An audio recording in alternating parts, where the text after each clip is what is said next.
the Dickens Fair. Fun, drinks, live characters. Well, it's all that plus more.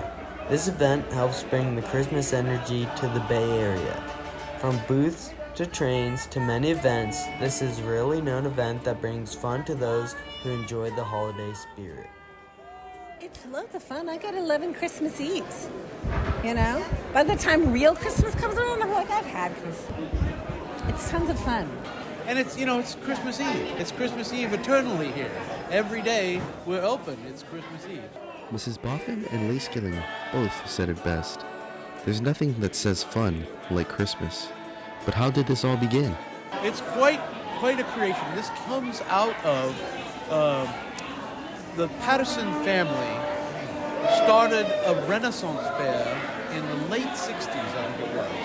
And it evolved, and over time, they wanted to do a Christmas event, and they started with the Dickens Christmas Fair. So 24 years here at this site, at the Cow Palace, but it was for a good number of years it was on the piers.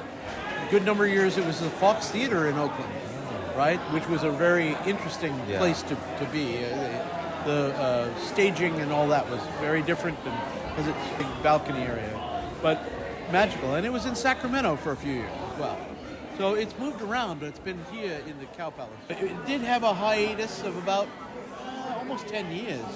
But, once it came back here to the Cow Palace I guess this is South San Francisco. But, it's been thriving, growing every year. A little trouble, during 2019 and all. We did something called drive-by. And what we did is we did little vignettes and had the outside doors open and the cars drove around. You could buy food and treats and little bits of things, and it was all very good. Not only do they dedicate their time, but they do it for non-profits. I am Mrs. Boffin, our mutual friend. We are a non-profit, and our what do they call it? When a non-profit, you have a reason to be. It is teaching history through interactive theatre. And the rest of my year I spend in the 16th century recreating the court of Elizabeth with my non-profit organization, the Guild of St. George Incorporated. We have all kinds of things. I mean, from the music here, you're now at the Patty West School of Seamanship, where we teach, people to become sailors, and we specialize on music. But there's about to be a Wonders and Atrocities show. Patty West School of Seamanship. We are the sailors, right? We're mostly merchant sailors, some from the British Navy, some mostly from the merchant ships or the whaling ships. So that's who we portray here at the Dickens Fair, Christmas Fair. Wandering through the streets of Victorian London, it felt like stepping back in time. Everyone was dressed to play their part, but for some, the magic went even deeper, as they refused to break character, fully embracing the world of Dickens. Well, I was established in the late 1700s, so centuries. I'm celebrating Christmas Eve, and the goose and I go around and we play games with people and tell rhymes, and then I like to gossip about why I wrote the rhymes. And see, I have Jack's candlestick here, and some people like to jump over it. Little Jack Horner sat in the corner eating his Christmas pie, put in his thumb and pulled out a plum. Said, "What a good boy am I?" Not a good boy at all. No one truly embodies the spirit of the event like Charles Dickens himself. On the weekends, he steps into the role with charm and authenticity, but during the week, he's Rydell downward. We spoke to him about how he began this journey and what it means to bring the iconic author to life.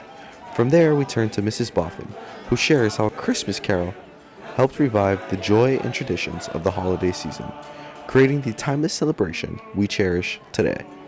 I have been performing with the Dickens Christmas Fair since 1979, when I was a lad, and been playing the role of Mr. Dickens for the past 3 years, and I find it utterly delightful, the fusion of history and theatre are my particular interests. It's the best way, I find, to teach people history, through engaging them and entertaining them rather than giving them lists of dates and people. It's very dry. This brings it to life for them. And by doing that, by adopting a character and embodying it, I am teaching. I'm teaching, entertaining, and I find there's nothing in my life more fulfilling than that. He was an extraordinary sensation.